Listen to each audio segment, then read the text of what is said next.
Brooke Richardson could not believe she was doing this. Setting up her workaholic billionaire brother on a blind date was risky enough, but using her own favorite restaurant as the venue. If things went south, she might never enjoy their famous lobster risotto the same way again. Still, desperate times called for desperate measures, and her brother Isaac Hamilton needed this intervention more than he'd ever admit. "Miss Richardson, your table is ready," the hostess announced, breaking Brooke from her thoughts. She smoothed down her navy blue dress, took a deep breath, and followed the hostess through the elegant dining room of La Mure, one of Manhattan's most exclusive restaurants. The soft lighting and hushed conversations created the perfect atmosphere for romance, or in her case, nervous anticipation. Isaac had reluctantly agreed to this setup only after weeks of her persistent nagging.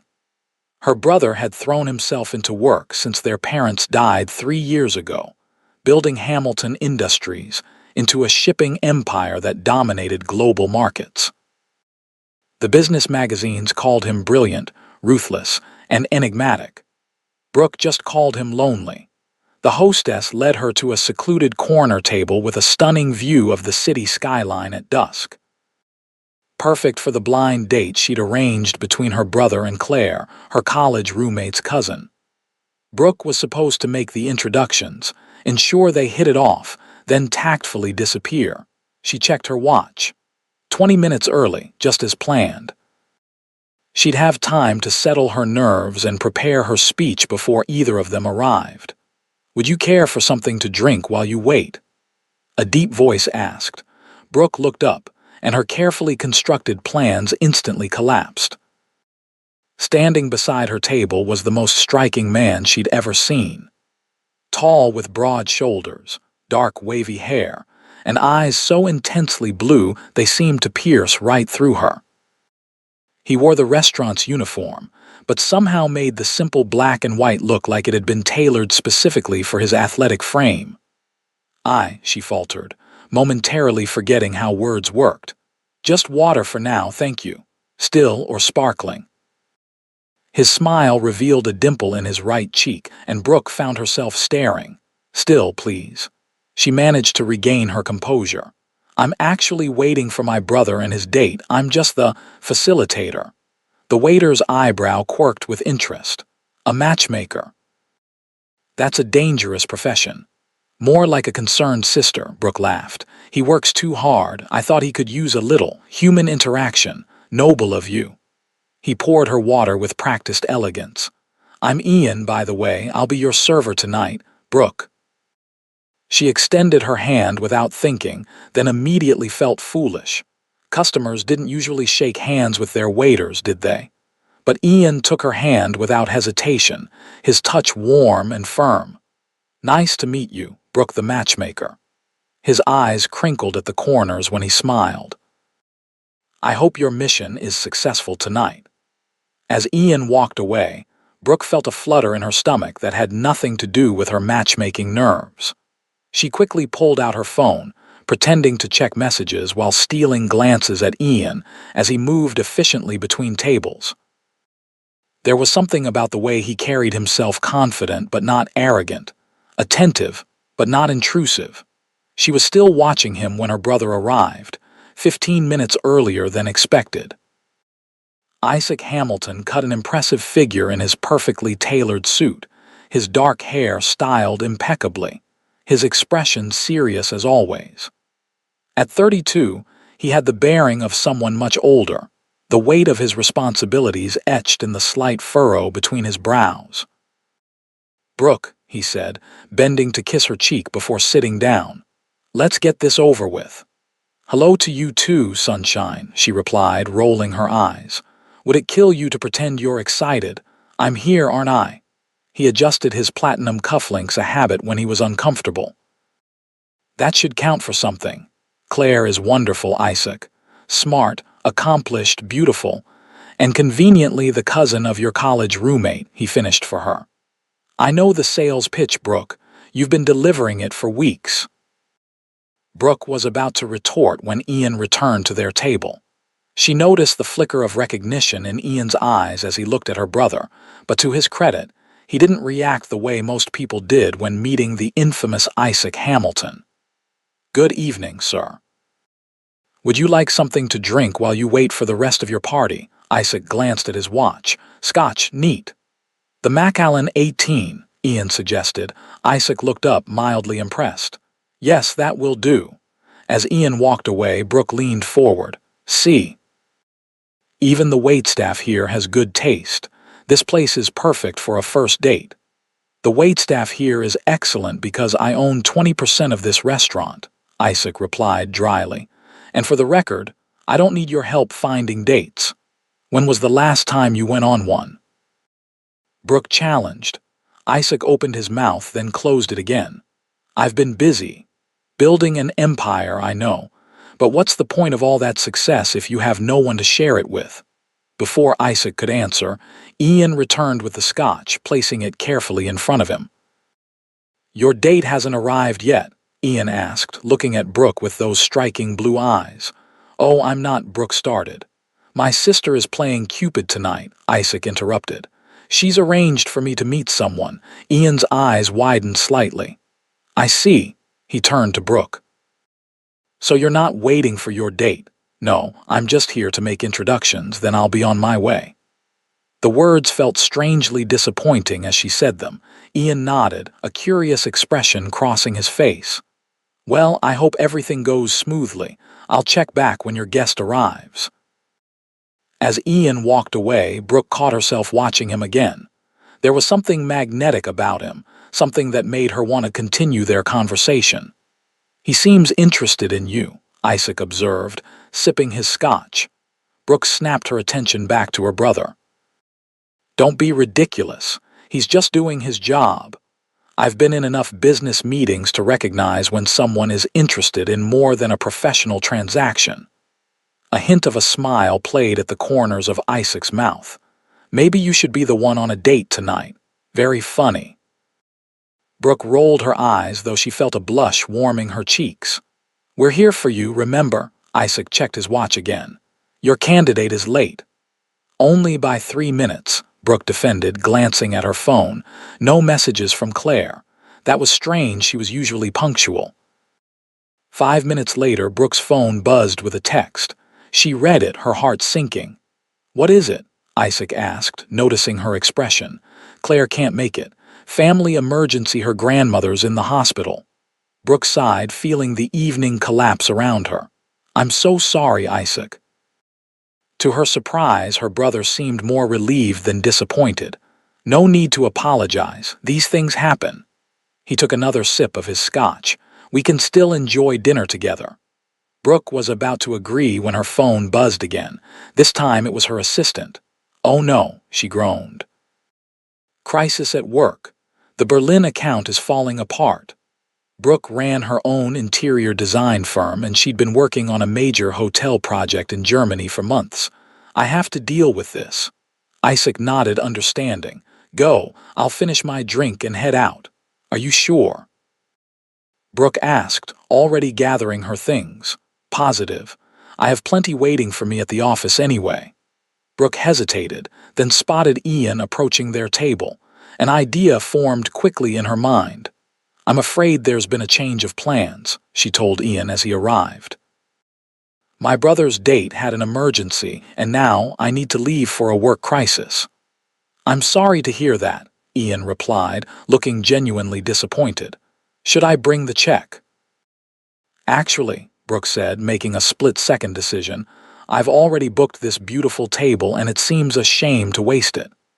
She looked at her brother, then back at Ian. "What time do you finish your shift?" Ian looked surprised. In about 20 minutes, actually." "This is my last table for the night." "Perfect." Brooke smiled, ignoring her brother's warning look. "Then perhaps you join my brother for dinner. On me, of course. I hate for him to eat alone, and I'm sure you could use a meal after your shift." Isaac coughed discreetly. "Brooke, I'm sure Ian has plans, actually." Ian interrupted, a smile spreading across his face. "I don't have any plans tonight." Brooke felt a strange twinge of disappointment that Ian seemed so eager to dine with her brother rather than express interest in her, but she pushed the feeling aside.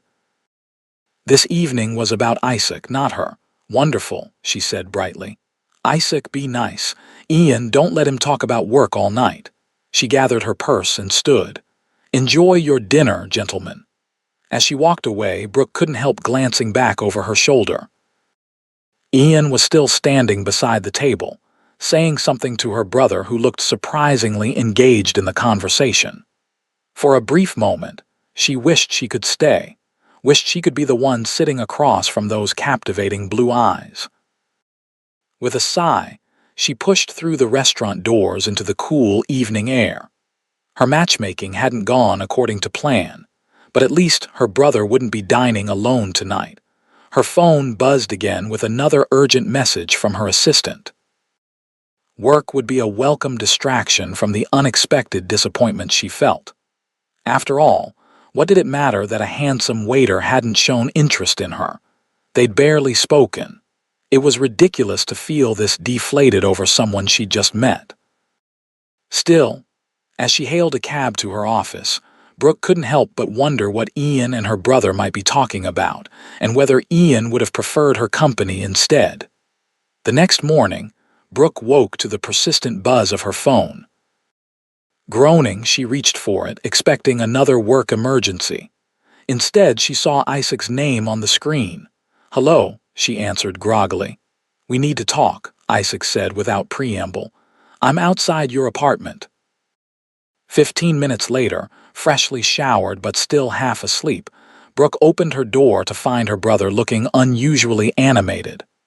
"Coffee first," she insisted, leading him to her kitchen. "Then you can tell me what was so urgent it couldn't wait until a decent hour." Isaac paced her kitchen while she prepared the coffee. "Your waiter isn't a waiter," he finally said. Brooke paused, coffee pot in hand. "What? Ian, he's not just a server at Lemur." "Okay." Brooke poured the coffee, raising an eyebrow. "Is he secretly a spy, an undercover food critic?" Isaac accepted the mug she handed him but didn't smile at her joke. "He's Ian Harrington." The name wasn't immediately familiar to Brooke. "Should that mean something to me?" "Harrington Hotels," Isaac said, as if that explained everything. When Brooke still looked blank, he continued. "The Harrington family owns one of the largest luxury hotel chains in the world, and Ian is the heir to the entire empire." Brooke nearly dropped her mug. "What? No, that can't be right. He was waiting tables." "Apparently, he works at different restaurants several nights a month. Says it helps him understand the hospitality industry from the ground up." Isaac took a sip of his coffee. "We ended up talking for hours. He's brilliant, Brooke. He has some revolutionary ideas about sustainable luxury." Brooke tried to process this information. "So, you had a good time." "It was one of the most interesting conversations I've had in years. We're meeting again next week to discuss a potential partnership between our companies." "That's great," Brooke said, still trying to make sense of it all. "But why is he waiting tables if he's basically hotel royalty?" He said his father insisted he work every position in the hospitality industry before taking over the family business. He's been doing it for years: housekeeping, concierge, kitchen staff, serving. Said it gives him respect for the people who make the business run. Isaac looked impressed, which was rare. "He's not what I expected." "No," Brooke agreed, remembering Ian's warm smile and the easy way he'd carried himself. Nothing about him had screamed billionaire air. "So you're friends now, potential business partners," Isaac corrected. "But yes, I suppose we got along well." Brooke smiled despite her confusion. "Well, my matchmaking worked after all, just not the way I planned." Isaac rolled his eyes. "Very funny." He hesitated, then added, "He asked about you." Brooke's heart skipped a beat. "He did?" "Wanted to know if you were seeing anyone." Isaac studied her over the rim of his coffee mug. "I told him you were too busy running your design firm to date much." "You didn't," Brooke groaned. "You made me sound like a workaholic spinster." I believe the current term is career-focused singleton, Isaac replied with a rare hint of humor. Besides, it's true. Not entirely, Brooke protested, though she couldn't remember her last serious relationship. Between building her design business and worrying about her brother, romance had taken a back seat in her life. Well, it might interest you to know that he seemed disappointed when I mentioned you'd be in Berlin for the next 2 weeks overseeing that hotel project. Brooke winced. You told him about my schedule. It came up naturally when he mentioned the Harrington property in Berlin. Isaac shrugged. Should I not have mentioned it? No, it's fine, it's just... Brooke trailed off, unsure why she felt so flustered. Never mind, it doesn't matter. But it did matter, somehow. The thought that Ian had asked about her, had perhaps been interested in seeing her again, left her with a strange mix of regret and anticipation. Not that anything could come of it, she really was leaving for Berlin tomorrow to salvage her faltering project. I should go, Isaac said, finishing his coffee. I have a meeting in an hour. He hesitated at the door. Thank you, by the way. For what? For caring enough to meddle in my life. His expression softened. And for introducing me to Ian, even if that wasn't your intention. After Isaac left, Brooke found herself staring at her reflection in the bathroom mirror as she finished getting ready for work. Why did she feel so disappointed? She'd only spoken to Ian briefly. It was ridiculous to feel this connection to someone she barely knew. Yet as she packed for Berlin that evening, she couldn't help wondering what might have happened if she'd stayed at that dinner instead of rushing off to handle her work crisis. Would she and Ian have connected the way he and Isaac had? Would those blue eyes have looked at her with the same interest they'd shown when he'd asked if she was waiting for a date? The questions lingered as she boarded her flight the next day, following her all the way across the Atlantic to Germany, where work would hopefully provide a welcome distraction from thoughts of a waiter who wasn't really a waiter at all, but a billionaire heir who had, apparently, asked about her. Berlin in autumn was beautiful but unforgiving. Cold rain had been falling steadily for 3 days, matching Brooke's increasingly gloomy mood as she struggled to salvage her design project. The developers of the boutique hotel had changed their minds about her concept halfway through, and reconciling their new vision with the work already completed was proving nearly impossible. Miss Richardson, perhaps we should consider starting fresh, suggested her local contractor in heavily accented English. They stood in what would eventually be the hotel's lobby, surrounded by half-finished walls and exposed wiring. That's not an option, Hans, Brooke replied, trying to keep the frustration out of her voice. The timeline doesn't allow for it, and the budget certainly doesn't either. She ran her hand through her hair, a habit when she was stressed. What had started as a 2-week trip to Berlin was now stretching into its 3rd week with no resolution in sight. Her other projects back in New York were piling up, and she'd had to cancel her return flight twice already. We will make it work, Hans assured her, though he didn't sound convinced. Perhaps tomorrow will bring new inspiration. Perhaps, Brooke agreed, though inspiration had been in short supply lately. After Hans and his crew left for the day, Brooke remained in the half-finished lobby, sketching alternative designs that might satisfy her clients without requiring a complete overhaul. She was so absorbed in her work that she didn't notice someone had entered until a shadow fell across her drawing pad. The lighting in here is terrible for detailed work. Brooke looked up, certain she was hallucinating from exhaustion.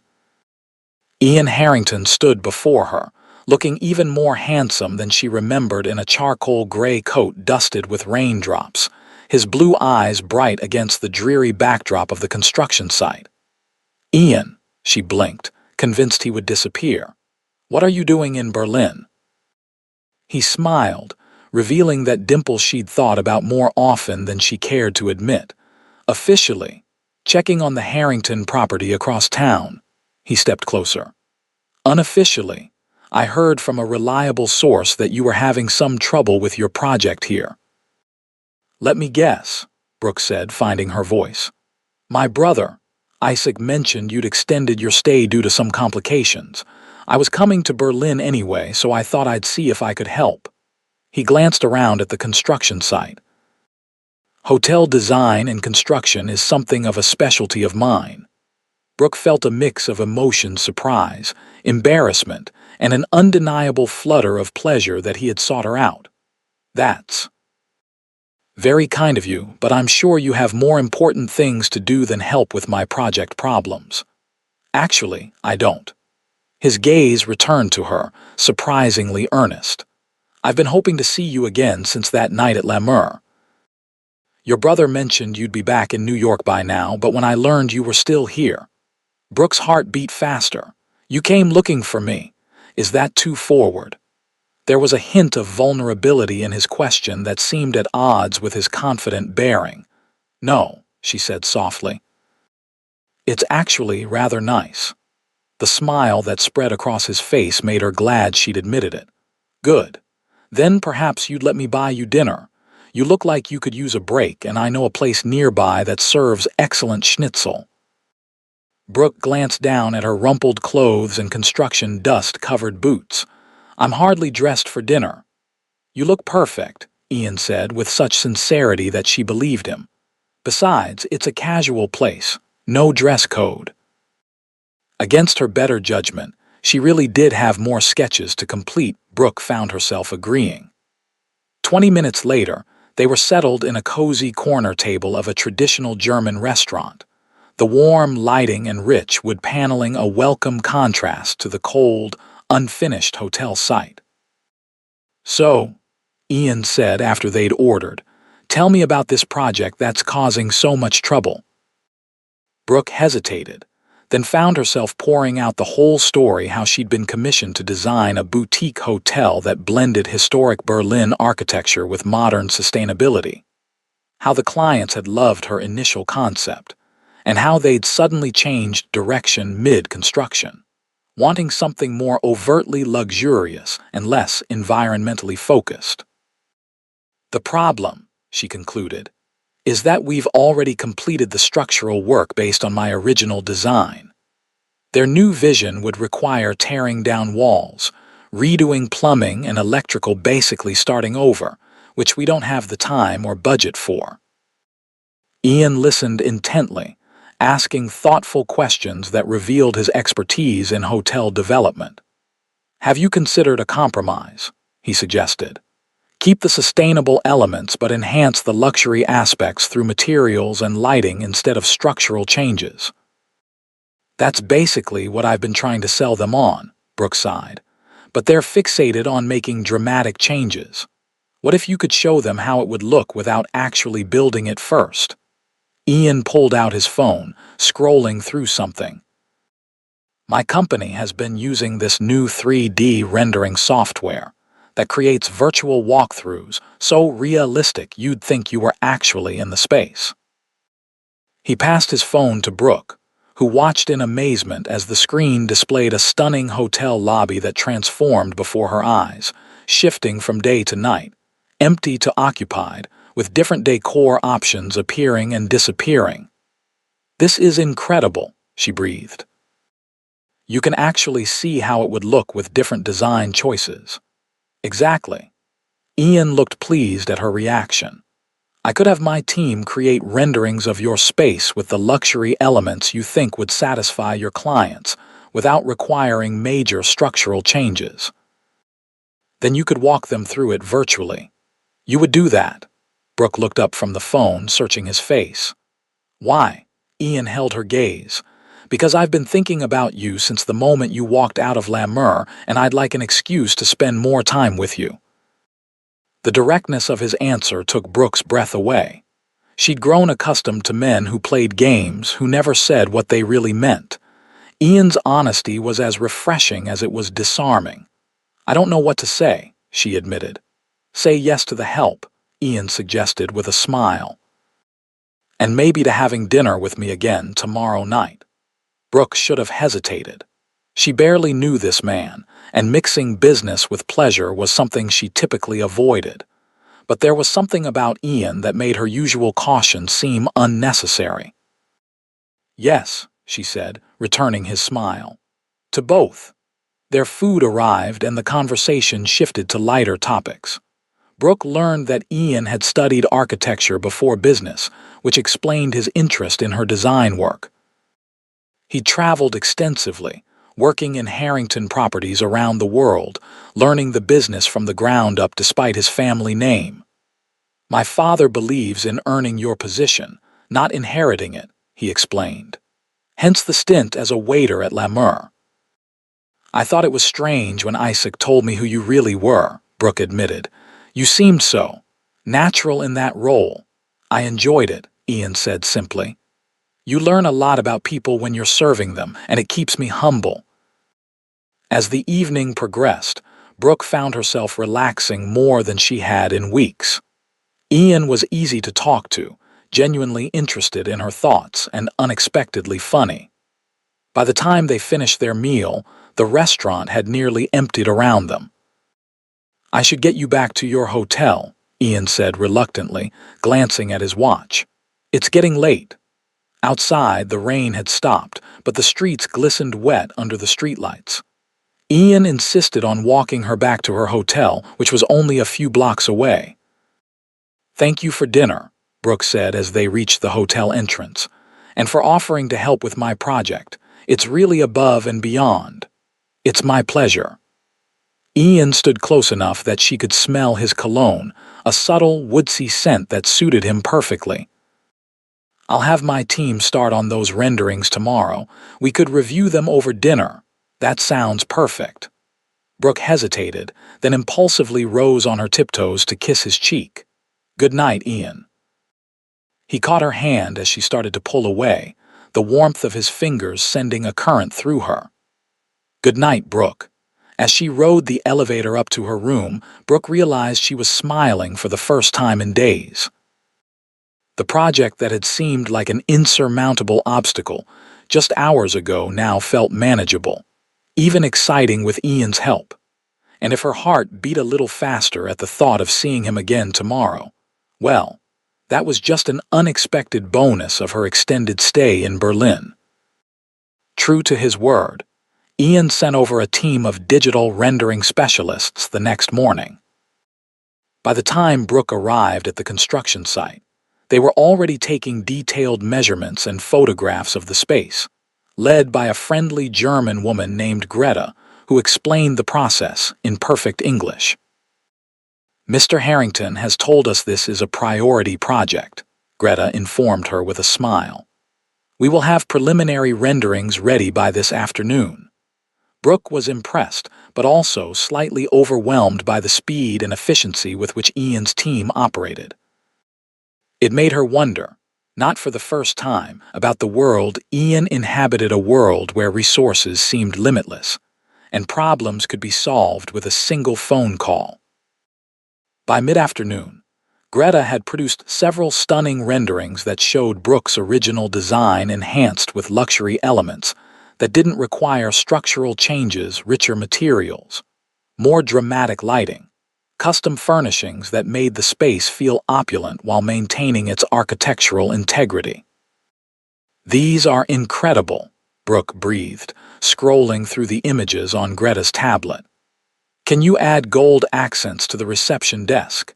And maybe show how it would look with Italian marble instead of the local stone we'd planned?" Greta made the changes instantly, the rendering transforming before their eyes. "Like this?" "Exactly like that," Brooke nodded, excitement building. "This might actually work. My clients could see exactly what they're getting before we commit to the changes." "That was Mr. Harrington's hope," Greta said with a knowing smile. "He speaks very highly of your design talent." Brooke felt herself blush. "We only met properly yesterday." "Sometimes people make strong impressions quickly," Greta replied diplomatically.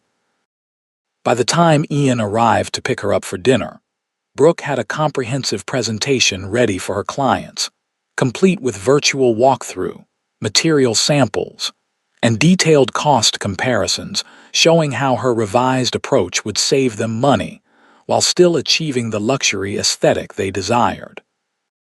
"You've been busy," Ian observed, looking impressed as she showed him the presentation. "Your team is amazing," Brooke admitted. "I never could have pulled this together so quickly on my own." "Don't sell yourself short," Ian countered. "Greta told me most of these ideas were yours. You just needed the tools to visualize them." They headed to dinner at a different restaurant this time, an elegant place overlooking the Spree River. As they studied the menu, Brooke realized something was different about Ian tonight.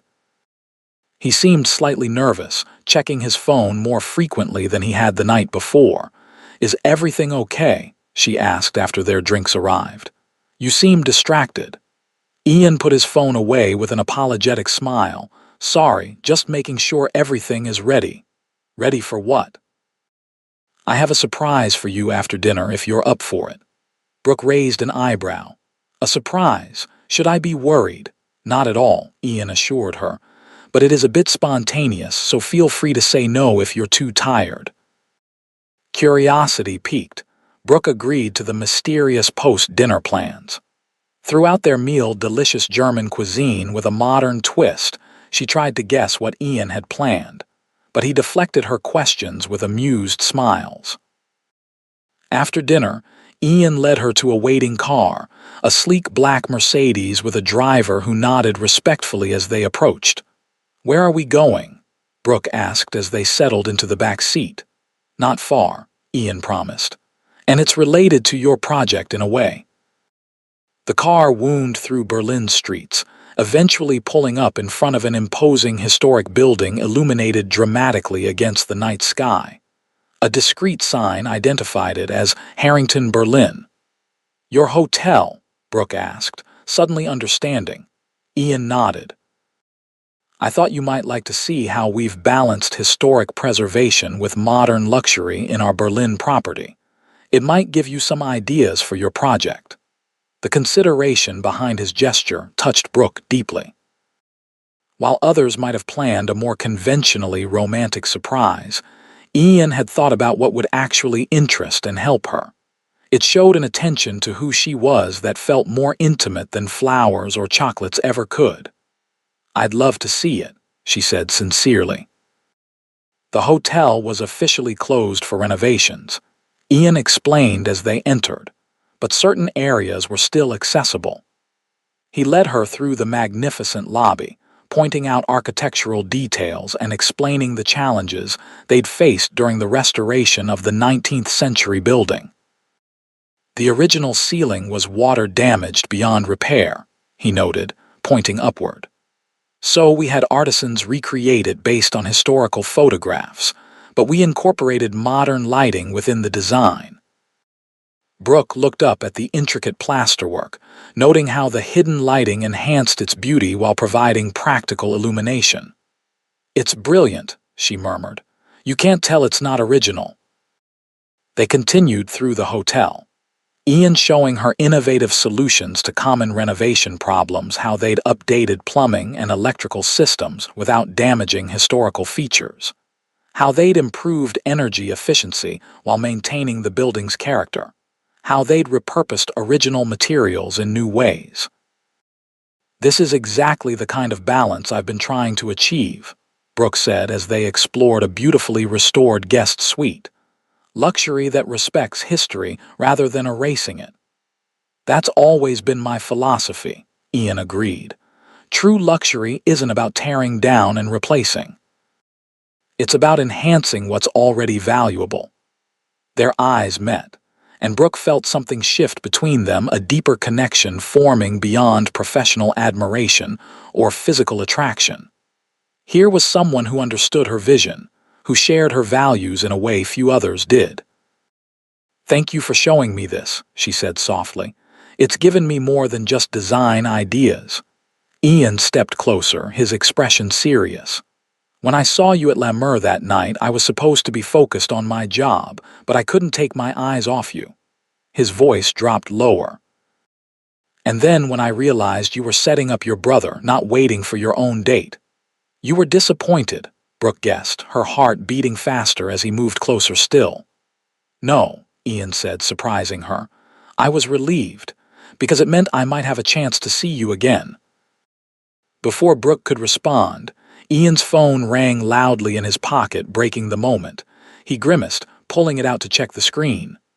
I'm sorry I have to take this. It's my father. He stepped away to answer, his voice shifting to a more formal tone as he spoke. Brooke took the opportunity to collect herself, wandering to the window that overlooked Berlin's illuminated skyline.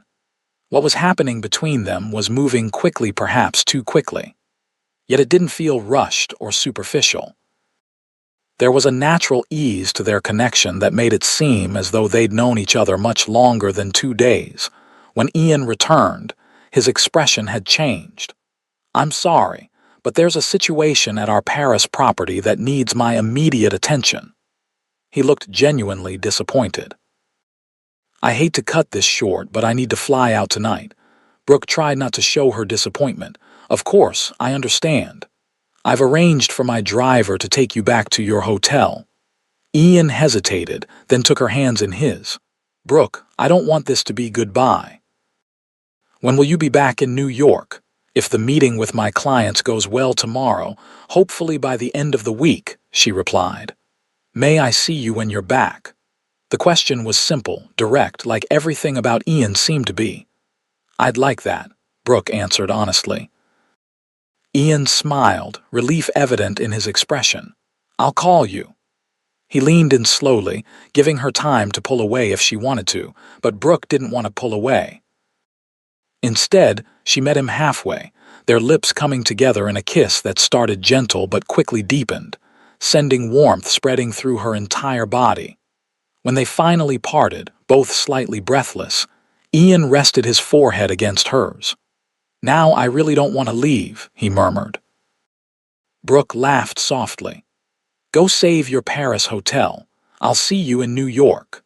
The ride back to her hotel felt longer without Ian beside her. But as she replayed their evening in her mind, the tour, their conversation, that kiss, Brooke realized something important. For the first time in years, she was excited about something other than work.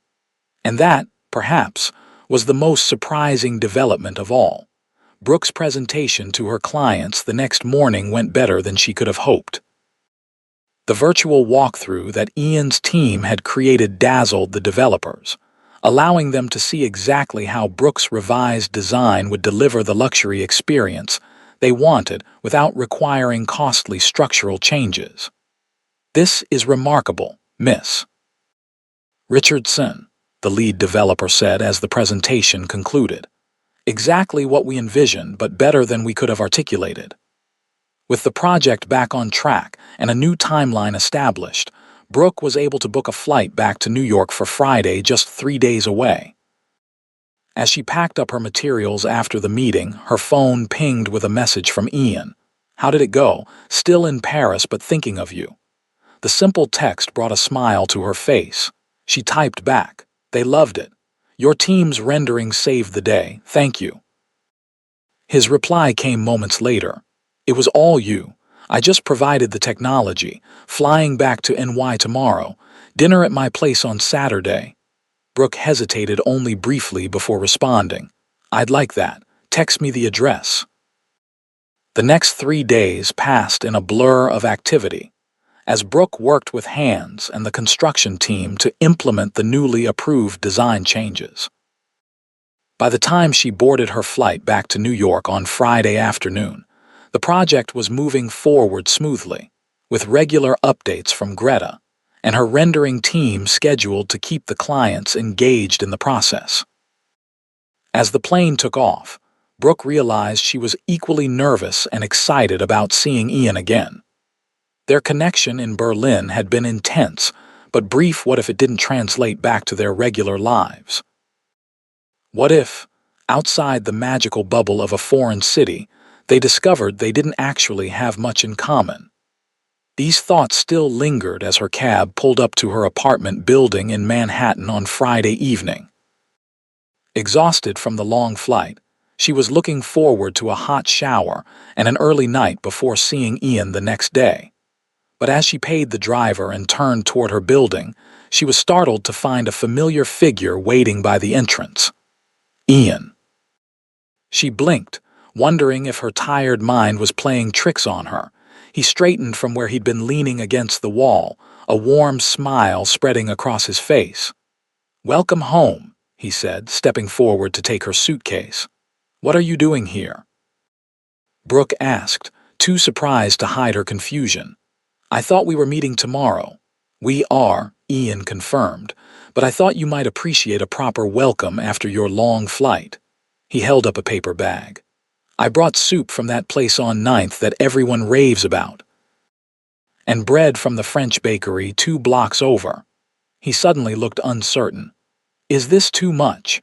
I can go if you'd prefer to rest." The gesture was so thoughtful, so perfectly attuned to what she actually needed after traveling, that Brooke felt a rush of warmth that had nothing to do with the mild fall evening. "It's perfect," she assured him, leading the way into her building. "I'm just surprised." In her apartment, Brooke excused herself to freshen up while Ian set out the food in her kitchen.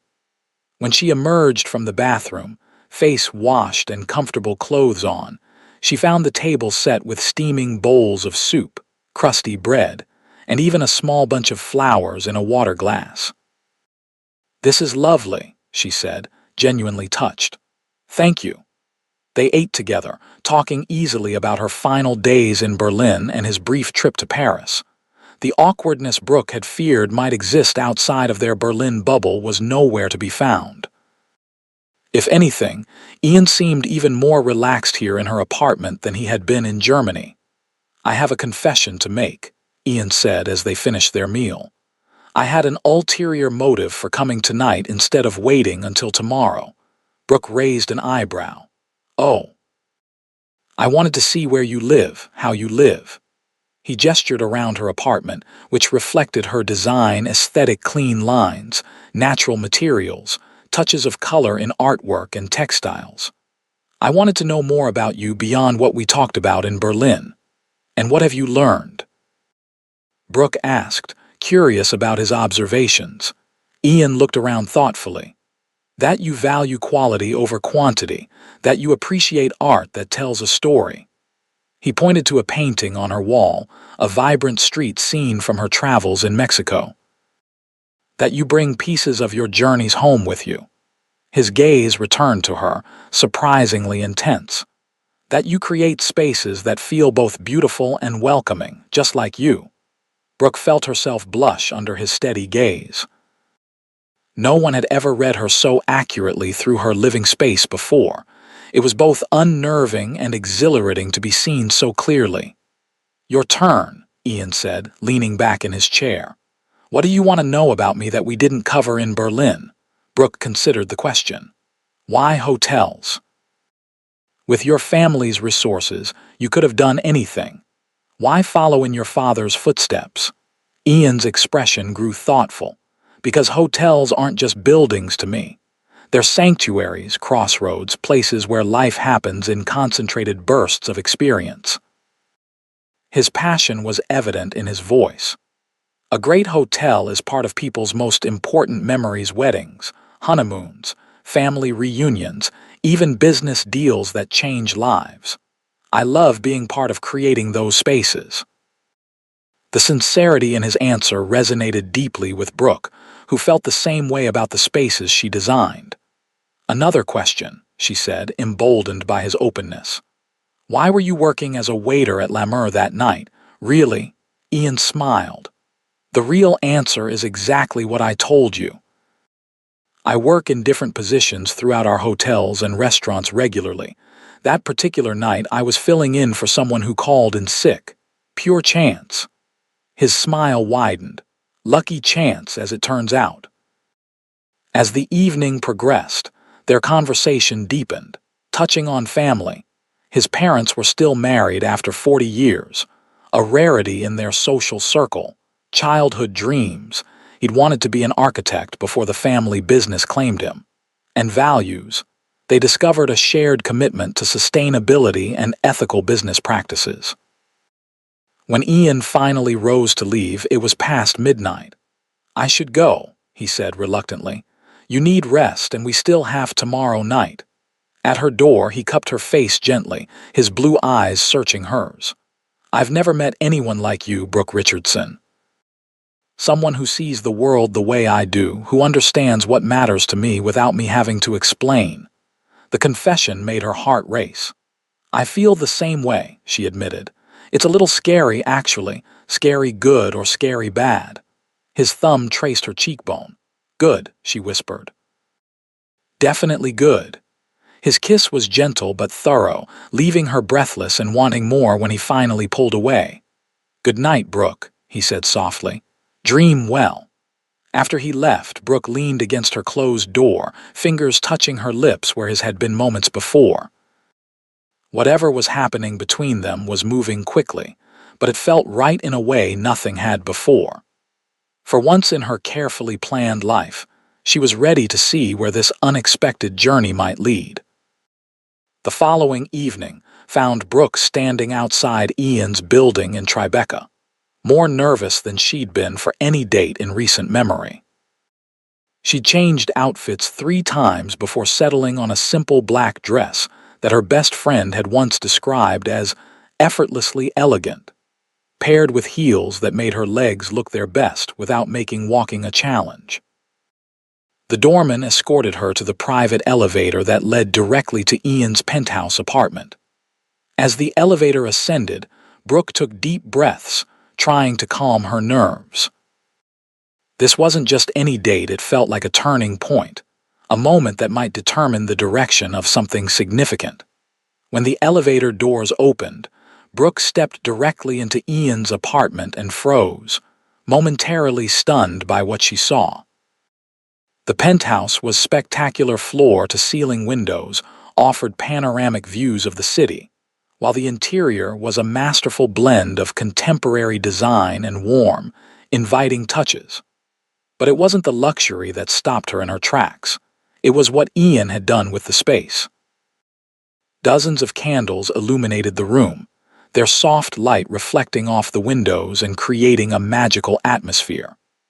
In the center of the living area, a table was set for dinner with fine china and crystal that caught the candlelight. Soft jazz played from hidden speakers, and the scent of something delicious filled the air. But most surprising of all was the wall opposite the elevator.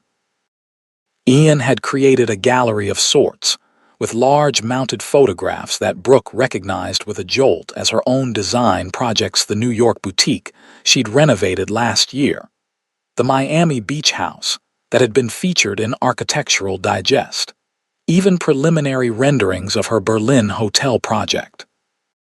"Welcome," Ian said, appearing from what must be the kitchen area. He looked devastatingly handsome in dark trousers and a blue shirt that matched his eyes, his sleeves rolled up to reveal strong forearms. "I hope this isn't too much." "It's—" Brooke struggled to find the right word as she moved further into the apartment, unexpected, in the best possible way. She gestured to the photo display. "How did you get these?" Ian looked slightly sheepish. "I may have had my assistant do some research. I wanted to understand your work better." He moved closer, taking her hand. "You're even more talented than I realized, Brooke. Your designs are extraordinary." The compliment warmed her, especially coming from someone who clearly understood good design. "Thank you. This is all quite overwhelming in a good way." "That's not all," Ian said, leading her toward the dining table. "I have another surprise." On the table beside her place setting was a thick leather portfolio. At Ian's encouraging nod, Brooke opened it to find detailed renderings of a stunning hotel concept, something unlike anything she'd seen before. A perfect fusion of historical elements and cutting-edge sustainable design. "What is this?" she asked, turning the pages with growing excitement. "A project I've been developing for over a year," Ian explained. "A new Harrington flagship in New York that reimagines luxury hospitality for the future." He paused, watching her closely, I'd like you to design the interiors. Brooke looked up sharply. What? I've admired your work for longer than you realize, Ian admitted. When your name came up as the designer for that Berlin boutique hotel, I was already familiar with your portfolio. Meeting you at La Mer that night was a coincidence, but recognizing your talent wasn't. Brooke felt momentarily disoriented. So when you came to Berlin to help me, that was entirely about you, Ian assured her quickly. I wanted to see you again. The business connection is separate, I promise. Brooke studied his face, searching for any hint of manipulation, but found only sincerity. Still, the offer raised questions. Ian, this is an incredible opportunity, but I have to ask, is this because of whatever is happening between us personally? Because I'd never want to mix.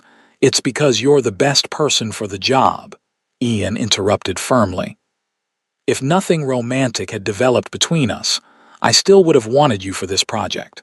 The fact that I'm also falling for you is a complication, I admit, but a wonderful one.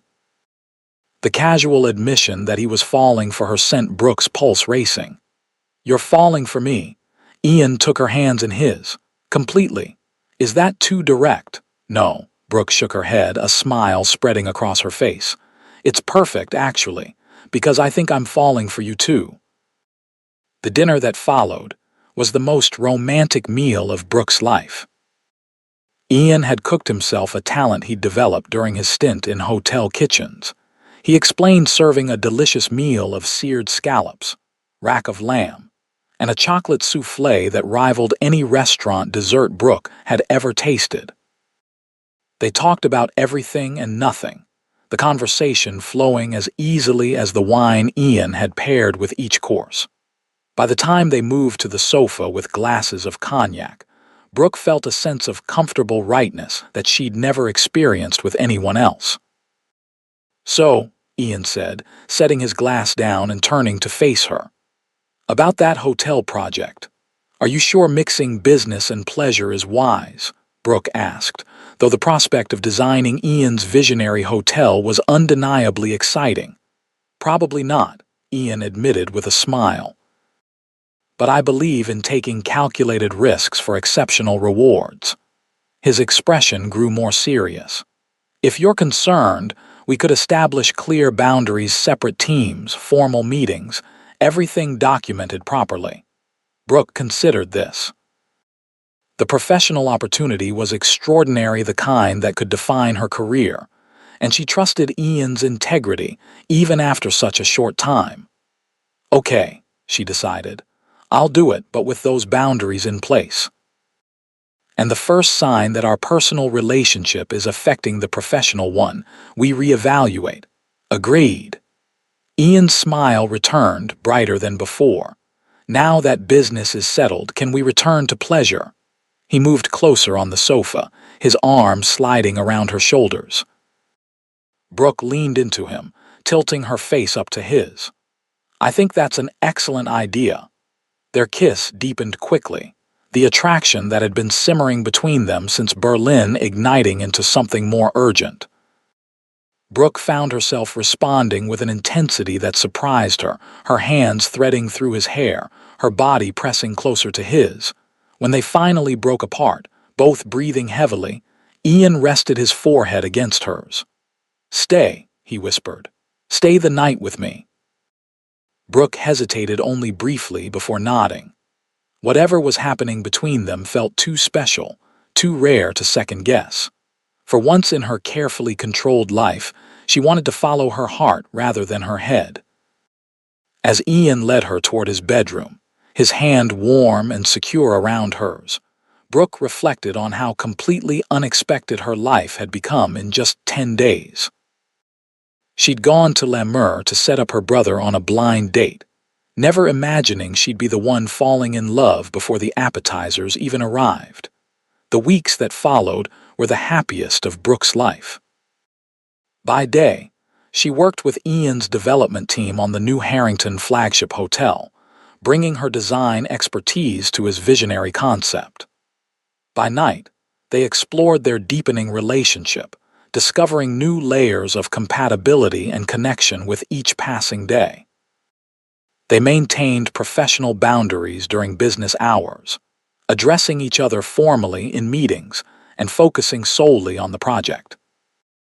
But evenings and weekends were theirs alone, filled with everything from quiet dinners at home to Broadway shows to weekend escapes to Ian's family cottage in the Hamptons.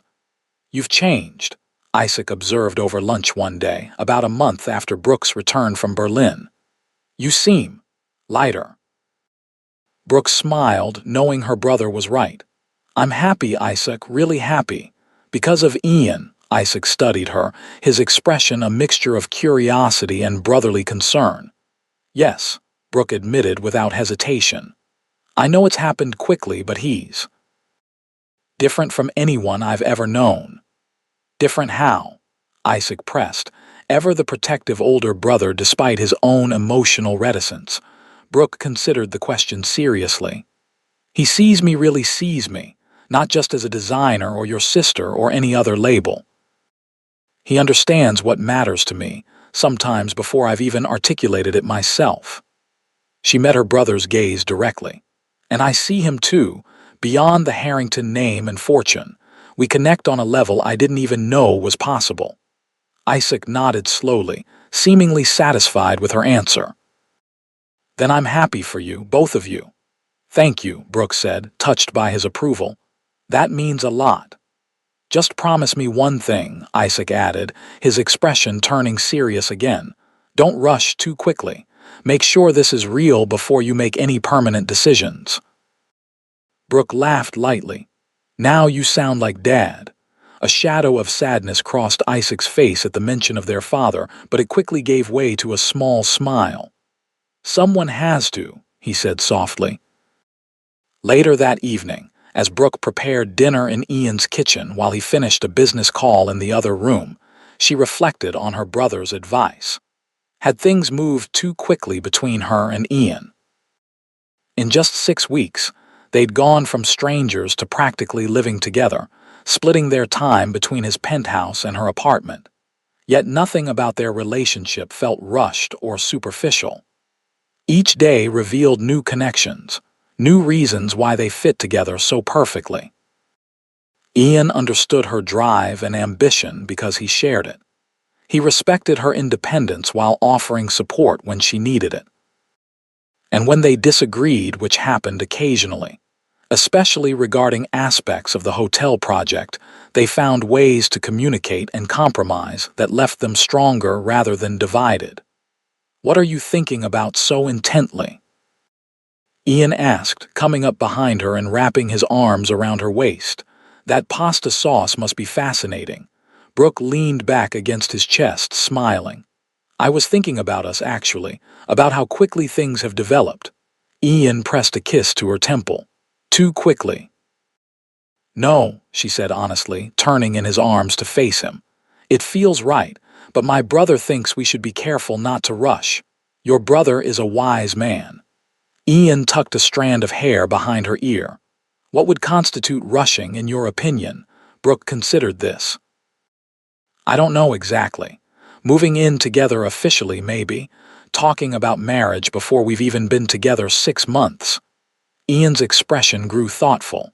"Those would be significant steps," he agreed. "Though I'll admit I've thought about both." The casual admission made Brooke's heart skip. "You have, of course." Ian's blue eyes held hers steadily. "I've never felt this way about anyone, Brooke. From that first night at La Mer, something in me recognized something in you. Call it chemistry or compatibility or fate, whatever it is. I don't want to lose it."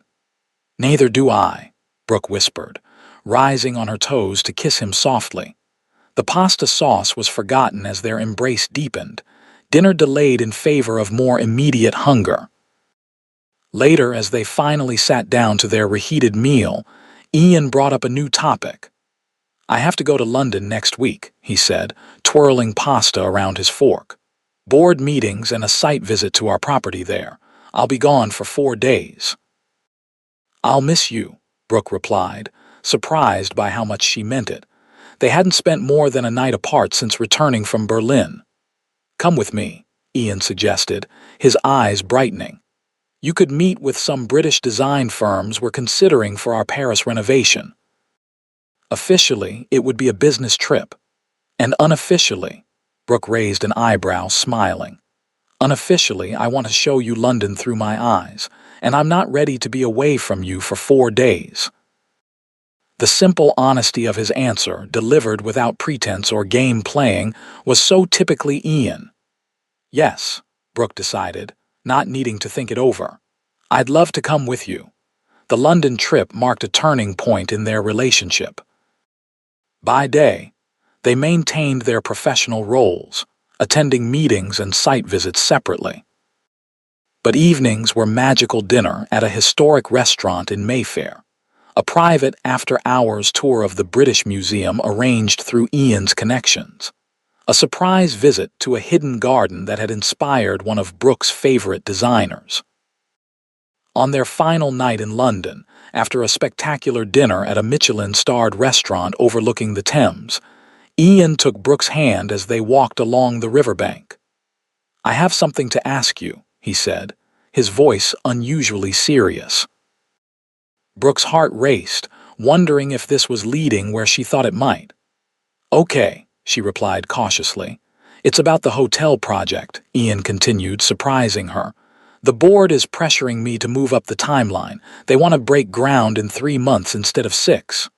That's aggressive, Brooke said, shifting mental gears from personal to professional.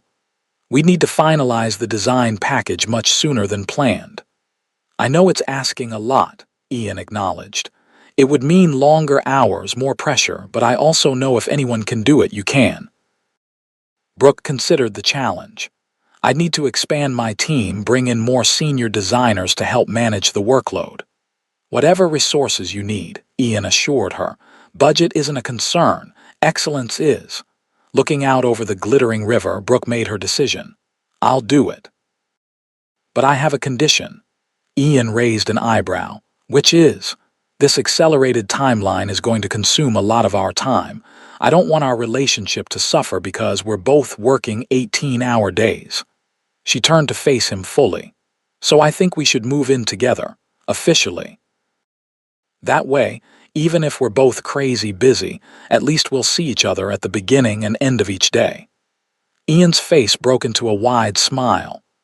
Are you asking me to move in with you, Miss Richardson? Actually, I was thinking I'd move in with you, Brooke replied with a smile of her own. Your kitchen is better than mine, and your view doesn't include the neon sign from that 24-hour pharmacy.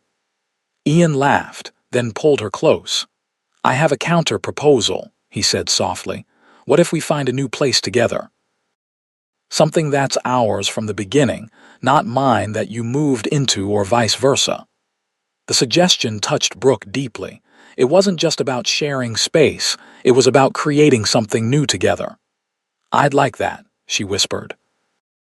Ian sealed the agreement with a kiss that started gentle but quickly deepened, carrying promises of the life they were beginning to build together. They returned to New York the next day and dove headfirst into their accelerated work schedule. True to his word, Ian approved the expansion of Brooke's design team, bringing in top talent from around the country to help meet the ambitious timeline. Days became a blur of meetings, design reviews, and presentations, often stretching well into the evening. Simultaneously, they began looking for a place to live together. With their combined standards and specific requirements, the search proved challenging. They wanted something with architectural character but modern amenities, central location but private feeling, spacious but not ostentatious. We're impossible, Brooke laughed one evening after they'd rejected the 5th apartment their real estate agent had shown them. Maybe we should just build something from scratch. Ian looked at her thoughtfully. That's not a bad idea, actually. 2 weeks later, he surprised her with plans for a brownstone in the West Village that had just come on the market. It needed complete renovation. The structure was sound, but the interior was badly outdated, but it had incredible potential. We could design it exactly the way we want, Ian explained as they toured the empty building. Create our perfect home together. Standing in what would become their living room, imagining the possibilities, Brooke felt a surge of joy. Let's do it, she agreed. It's perfect. Life took on a hectic but exhilarating rhythm. Days were filled with the hotel project, evenings with plans for their new home. They hired an architect who specialized in historic renovations, but gave Brooke full control over the interior design. Whenever they could steal a few hours together away from work, they visited antique shops and design showrooms, selecting pieces for their future home.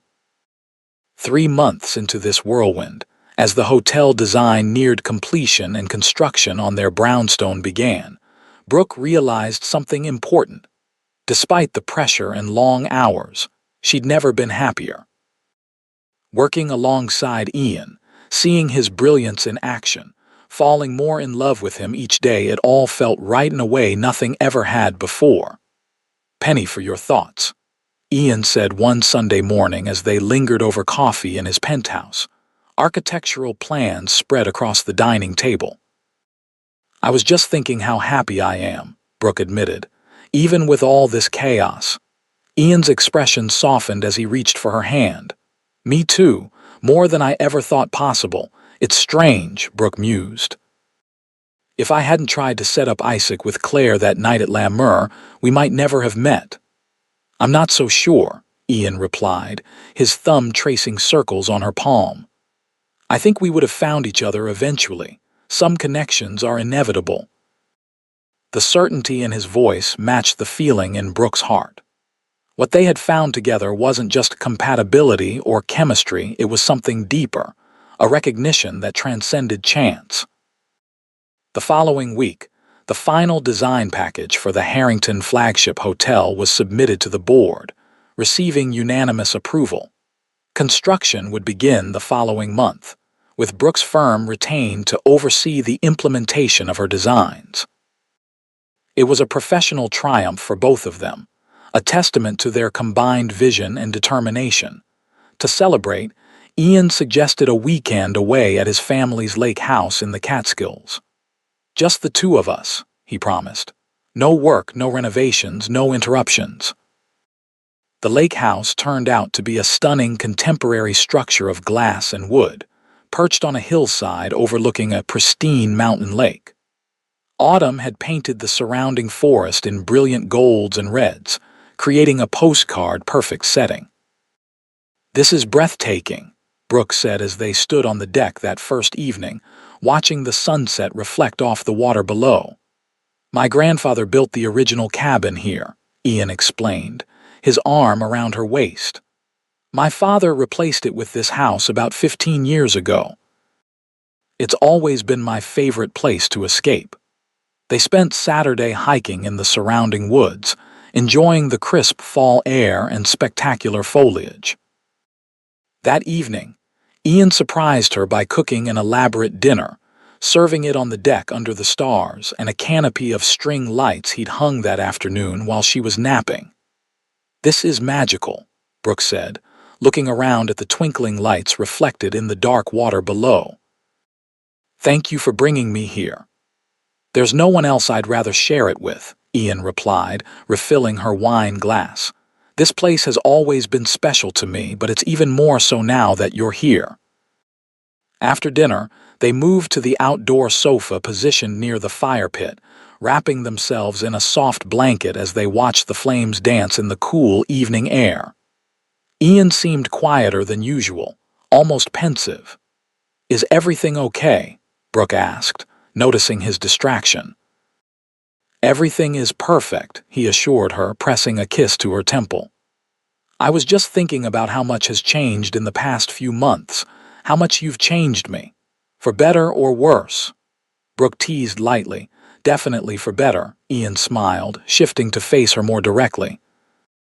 Before I met you, I was so focused on the family business, on living up to my father's expectations, that I'd forgotten to create a life of my own. You reminded me that there's more to living than working, more to success than profit margins. The sincerity in his voice moved Brooke deeply. "You've changed me too," she admitted. "I was so caught up in establishing my career, in proving myself, that I'd built walls around my heart without even realizing it. You somehow managed to get past all my defenses."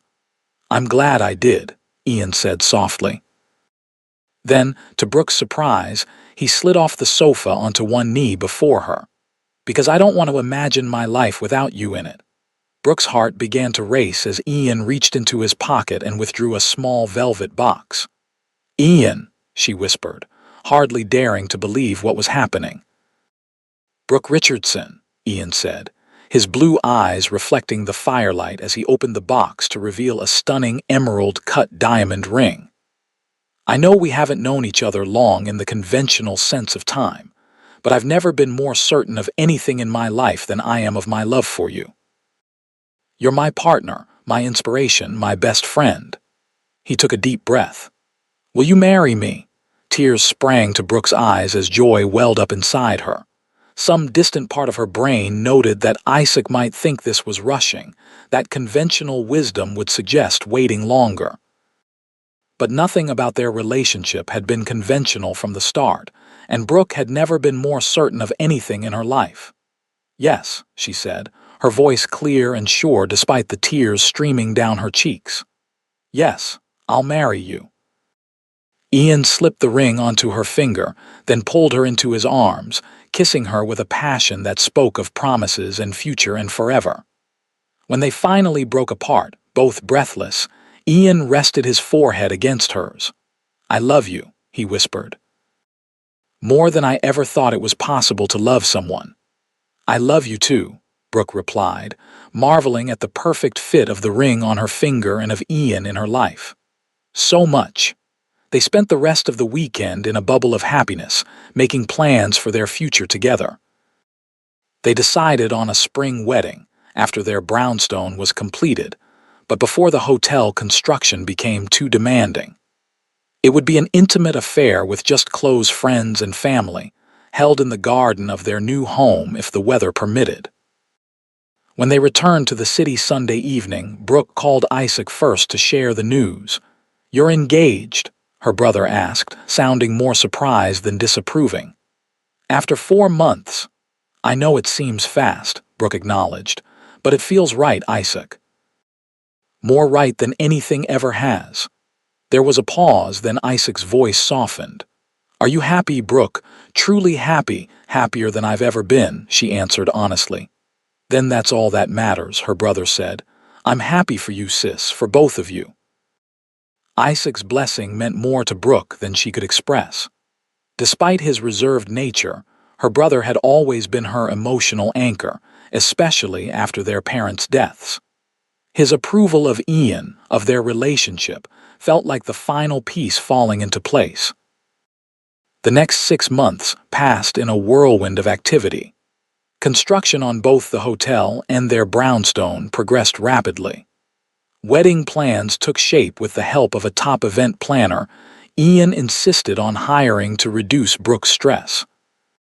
And through it all, their relationship deepened and strengthened, the initial spark of attraction maturing into a solid, enduring love. There were challenges, of course. The pressure of the accelerated hotel timeline led to occasional disagreements. The renovation of their brownstone encountered unexpected structural issues that required costly solutions. Ian's father expressed concern about the speed of their relationship, suggesting they extend their engagement. But they weathered each storm together, learning to communicate more effectively, to compromise without resentment, to support each other through frustration and fatigue. Each challenge overcome left them more certain of their decision to build a life together. By the time spring arrived, their brownstone was nearing completion. The transformation was remarkable. What had been a neglected historic building was now a stunning blend of preserved architectural details and contemporary design, a perfect reflection of both their personal styles. "It's even more beautiful than I imagined," Brooke said as they walked through the nearly finished space 2 weeks before their wedding. The floors had been restored to their original glory, the moldings repaired and repainted, the modern kitchen and bathrooms installed with meticulous attention to detail. "Just like our relationship," Ian said, squeezing her hand. "Even better than anticipated." Their wedding day dawned clear and warm, the garden of their new home bursting with spring blossoms. Only 30 guests were in attendance, close friends and family gathered to witness their commitment to each other. Brooke wore a simple but elegant gown of ivory silk, her hair adorned with tiny fresh flowers. Isaac walked her down the garden path that served as an aisle, looking uncharacteristically emotional as he gave her hand to Ian with a whispered, "Take care of each other." The ceremony was brief but meaningful, with vows they had written themselves. As they exchanged rings, Brooke caught sight of her brother wiping away a tear, something she'd rarely seen him do. "I now pronounce you husband and wife," the officiant declared, his voice carrying across the intimate gathering. "You may kiss the bride." Ian's kiss was gentle and reverent, a promise of the life they would build together. As they turned to face their guests, now officially married, Brooke felt a sense of rightness that confirmed every decision that had led to this moment. The reception that followed was elegant but relaxed, with dinner served at one long table in their garden under strings of twinkling lights, reminiscent of their engagement night. Champagne flowed freely, toasts were offered with genuine emotion, and the small dance floor remained filled as the evening progressed. During a quiet moment, as they swayed together to a slow song, Ian whispered in Brooke's ear, "Do you remember what you said when we first met at La Mer?" Brooke looked up at him questioningly. "That I was waiting for my brother and his date. You said you were just the facilitator," Ian reminded her with a smile. "The matchmaker." "I guess my skills weren't as good as I thought," Brooke laughed. "I failed to set up Isaac with Claire." "Or maybe they were better than you realized," Ian suggested, spinning her gently. "You just matched the wrong couple that night." Brooke considered this, remembering how she'd felt that first evening, the unexpected connection, the disappointment when she thought Ian was interested in dining with her brother rather than her. "Maybe the universe knew better than I did," she mused. "Either way," Ian said, drawing her closer, "I'm eternally grateful to your brother for being late to his blind date, to Claire for having a family emergency, and to you for deciding to play matchmaker that night." "Me too," Brooke agreed, resting her head against his chest as they continued to dance. "Who would have thought I'd be the one falling in love before the appetizers even arrived?" As the evening wound down and guests began to depart, Isaac approached them, looking uncharacteristically relaxed after several glasses of champagne. "I have a confession to make," he said, glancing between them with a hint of mischief in his eyes. "This sounds ominous," Brooke replied, raising an eyebrow. "I wasn't late to La Mer that night by accident," Isaac admitted. "I was early, actually. I saw you sitting at the table and I saw Ian talking to you." He shrugged slightly. "I could tell there was something happening between you two, so I waited outside for 15 minutes before coming in." Brooke stared at her brother in disbelief. "You were playing matchmaker too?" "Let's just say I recognized an opportunity when I saw one," Isaac said with a small smile. "And I've never seen you look at anyone the way you looked at him, even in those first few minutes. So all this time, you weren't the one being set up, I was."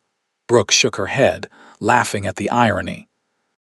"Sometimes the best matches are the ones we don't plan," Isaac replied, surprising her with his sentimentality. He raised his glass in a final toast. "To unexpected beginnings and happy endings." "To unexpected beginnings," Ian echoed, his arm tightening around Brooke's waist as he clinked his glass against Isaac's. "And to the happy ending, that's just the start of our story." As their guests departed and twilight deepened into night, Brooke and Ian stood in the garden of their new home, now husband and wife, looking forward to the life they would build together. It had begun with a chance encounter, a blind date gone awry, and a connection that neither of them had been looking for but both had recognized instantly. "Ready to start our happily ever after, Mrs. Harrington?" Ian asked, pressing a kiss to her temple. "More than ready, Mr. Harrington," Brooke replied, turning in his arms to kiss him properly. "Though I think we already have." And as they walked hand in hand into their new home to begin their life together, Brooke reflected on how the best love stories often happen when we least expect them, even before the appetizers arrive.